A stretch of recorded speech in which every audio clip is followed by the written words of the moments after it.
연중 제28주간 월요일 복음 낭독하도록 하겠습니다. 루카가 전한 거룩한 복음입니다. 그때 군중이 점점 더 모여들자 예수님께서 말씀하기 시작하셨다. 이 세대는 악한 세대다. 이 세대가 표징을 요구하지만 요나 예언자의 표징밖에는 어떠한 표징도 받지 못할 것이다.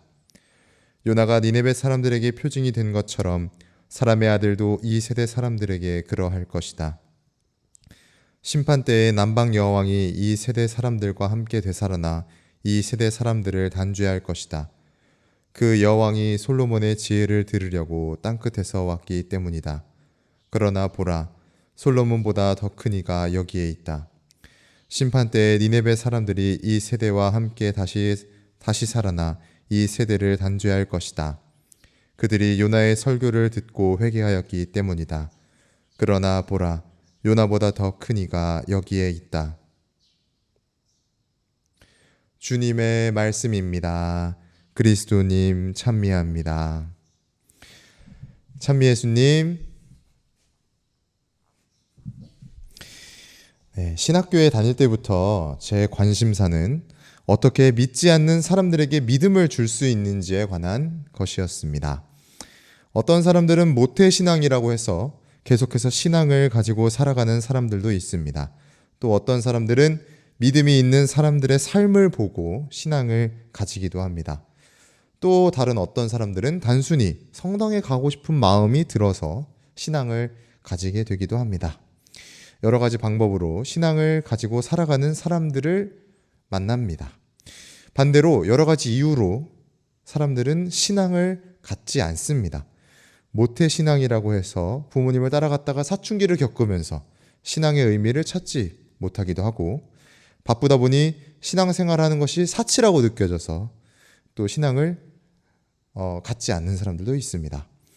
다른 믿음을 가지고 있어서 또 가톨릭의 신앙을 선택하지 않는 사람들도 있습니다. 등등 다양한 이유로 사람들은 믿음을 가지지 않습니다. 오늘 복음에서는 군중들이 예수님께 믿을 만한 표징을 보여달라고 말합니다. 예수님께서 이렇게 말씀하시죠. 이 세대는 악한 세대다. 이 세대가 표징을 요구하지만 요나 예언자의 표징밖에는 어떠한 표징도 받지 못할 것이다. 요나 예언자의 표징은 무엇이었나요?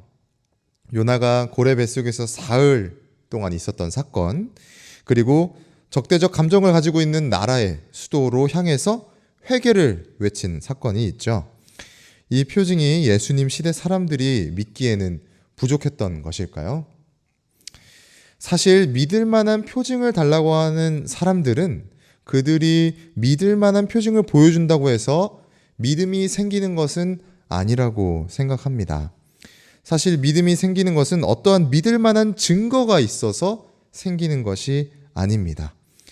의심의 눈초리로만 바라본다면 어떠한 표징에도 믿음을 가질 순 없습니다. 같은 사건도 여러 가지로 해석될 수 있는데요. 신앙 역시 마찬가지입니다. 신앙을 향한 열린 마음이 있을 때에야 비로소 여러 가지 사건들이 신앙의 사건으로 해석될 수 있는 것입니다.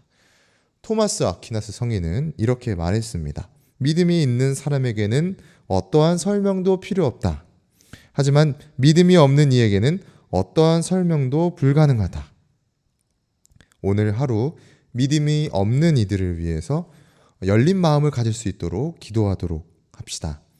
그들도 우리와 같이 하느님의 자녀가 될 수 있도록 기도하는 하루 보내셨으면 합니다. 오늘 너희는 주님 목소리에 귀를 기울여라. 너희 마음을 무디게 하지 마라. 아멘. 동글동글 콩으로 만든 청국장, 동글동글 콩으로 만든 청국장, 찌개로도 먹고요. 가루는 생수에도 타서 먹어요. 우리 모두 건강을 챙겨봐요. 생태맘처럼